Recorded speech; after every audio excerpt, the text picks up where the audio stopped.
Question 7. The diagram shows rectangle STUV, TQU and SRV are straight lines.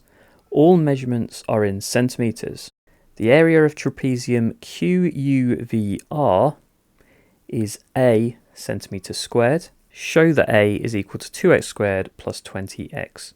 So trapezium QUVR is this shaded trapezium on the right hand side.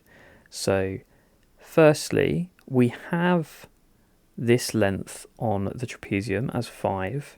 We have this length on the trapezium as it is the same as this length here, which is 4x.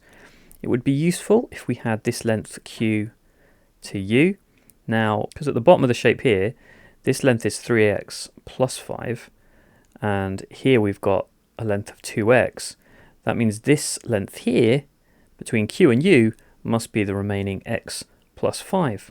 And now we can use the area of a trapezium formula, and the area of a trapezium is that it's half of the top and bottom, a plus b, multiplied by its perpendicular height.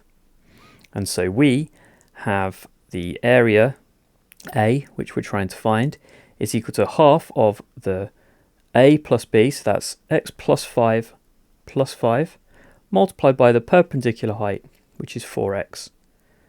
This, of course, simplifies to x plus 10, and then a half times 4x is 2x. And then multiplying each term in this bracket by 2x, we get 2x squared plus 20x, which is what we wanted to show.